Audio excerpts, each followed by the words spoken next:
तो अच्छा dear students, Laplace transform lecture series में आज हम लेप्लास ट्रांसफॉर्म फाइंड कर देंगे। इसी फंक्शन हमें गिवन है F of T is equal to T square sine of A T. तो इसी फंक्शन का लेप्लास ट्रांसफॉर्म किया आएगा। तो इससे प्रीवियस लेक्चर में मैंने आपको एक फार्मूला लिखा था। फार्मूला इस तरह है कि जब टी पावर एन किसी फंक्शन के साथ प्रोडक्ट में आएगा, मतलब ये टी पावर एन है और ये किसी फंक्शन के साथ प्रोडक्ट में आ जाए, तो फिर इसका लेप्लास ट्रांसफॉर्म किया होगा। इसका लेप्लास ट्रांसफॉर्म होगा -1 power N D N by D S N F of S. ये इसी फंक्शन का क्या होगा, लेप्लास ट्रांसफॉर्म होगा। तो ये फॉर्मूला हम यूज़ कर देंगे और हम इसी फंक्शन का क्या फाइंड कर देंगे, लेप्लास ट्रांसफॉर्म फाइंड कर देंगे। तो यहाँ पे देखो टी पावर एन, मतलब इसमें एन जो है ये हमेशा पॉजिटिव इंटीजर्स होगा, या आप इसको नेचुरल नंबर भी कह सकते हैं कि जब एन नेचुरल नंबर होगा, मतलब टी पावर 1 होगा, T power 2, T power 3, T power 4, T power 10। तो जब n नेचुरल नंबर आएगा और ये किसी फंक्शन के साथ एज ए प्रोडक्ट में होगा टी पावर n, तो फिर इसका लेप्लास ट्रांसफॉर्म हमने इस तरह फाइंड करना है कि सबसे पहले मैं साइन ए टी का लेप्लास ट्रांसफॉर्म फाइंड कर दूंगा, और फिर इसके साथ जो टी स्क्वेयर प्रोडक्ट फॉर्म में है, तो फिर हमने इसका यही फार्मूला यूज़ करना है। तो एफ ऑफ एस का मतलब क्या है, एफ ऑफ एस का मतलब ये है कि इसमें जो साइन ए टी है ये एफ ऑफ टी की वैल्यू है। किसकी वैल्यू है, एफ ऑफ टी की वैल्यू है। मतलब इसी फंक्शन को मैं इस तरह लिख सकता हूँ कि Laplace transform t power n या t square sine of A T. तो साइन ए टी जो है ये असल में एफ ऑफ टी है। तो सबसे पहले मुझे साइन ए टी का लेप्लास ट्रांसफॉर्म लिखना है। तो साइन ए टी का लेप्लास ट्रांसफॉर्म क्या है, साइन ए टी का लेप्लास ट्रांसफॉर्म है a divide by s square plus a square. ये किसका लेप्लास ट्रांसफॉर्म है, साइन ए टी का लेप्लास ट्रांसफॉर्म है। तो इसी फॉर्मूले के मुताबिक इसका लेप्लास ट्रांसफॉर्म मैं इस तरह लिख सकता हूँ कि मैं लिख दूंगा -1 पावर 2।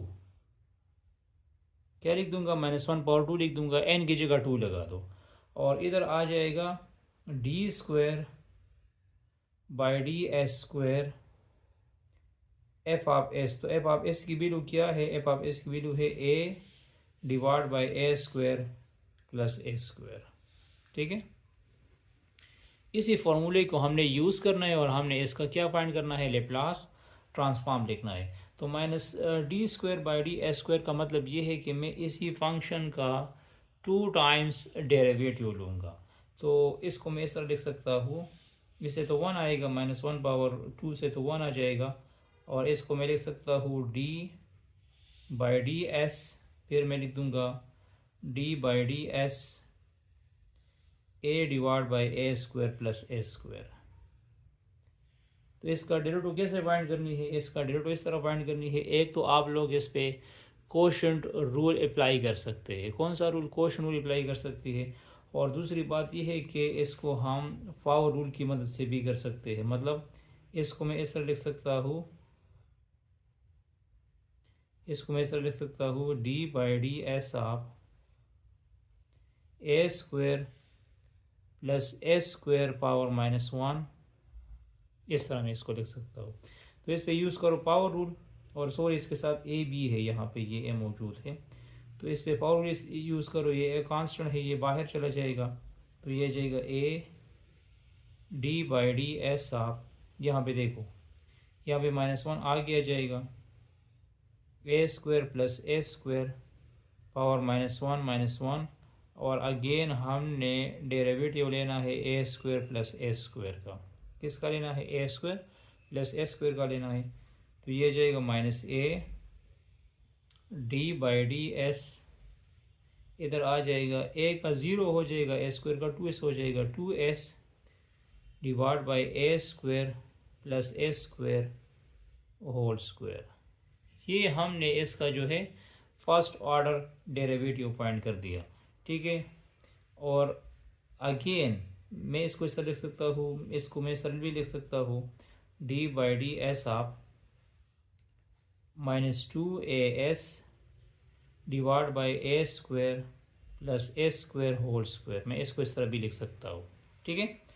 अब इसका अगेन डेरिवेटिव ले, इसका अगेन डेरिवेटिव कैसे आएगा, इसमें 2a जो है ये कांस्टेंट है, ये बाहर चला जाएगा, D by D S of S divide by A square plus A square. तो इस पे यूज़ करो क्वोशंट रूल। कौन सा रूल यूज़ करो, क्वोशंट रूल। तो क्वोशंट रूल इस तरह है कि लोअर फंक्शन को छोड़ दे, अपर फंक्शन का डेरिवेटिव लो, अपर फंक्शन का डेरिवेटिव 1 आ जाएगा, एस का डेरिवेटिव 1 हो जाएगा। फिर अपर को छोड़ दे, लोअर का डेरिवेटिव लो, तो ए स्क्वायर का डेरिवेटिव 0 हो जाएगा और इसका 2s हो जाएगा, divide by A square plus A square whole square, a square plus A square whole square आ जाएगा। तो इससे आ जाएगा -2a, तो कांस्टेंट है वो तो बाहर हमने लिखा है, ये आ जाएगा a square plus A square -2a square divide by A square plus A square whole square. तो इससे एक ए स्क्वायर जो है वो माइनस कर दो, तो ये आ जाएगा -2a A square minus A square divide by A square plus A square whole square, ठीक है।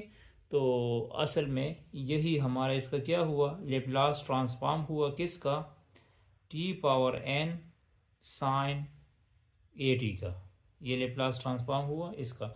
बस इसके लिए ये वाला फॉर्मूला याद रखो कि T power n F of T जब आएगा तो इसका फॉर्मूला इस तरह है, -1 power n D N upon D S, D N upon D S F of S, ठीक है। तो ये असल में लेप्लास ट्रांसफॉर्म का फॉर्मूला है। जब टी पावर n या टी स्क्वायर टर्म्स किसी फंक्शन के साथ आएगा तो हमने ये वाला फार्मूला यूज़ करना है। अच्छा, thanks for watching this video. इसके साथ और भी प्रॉब्लम्स हम डिस्कस कर देंगे। Stay touch with us.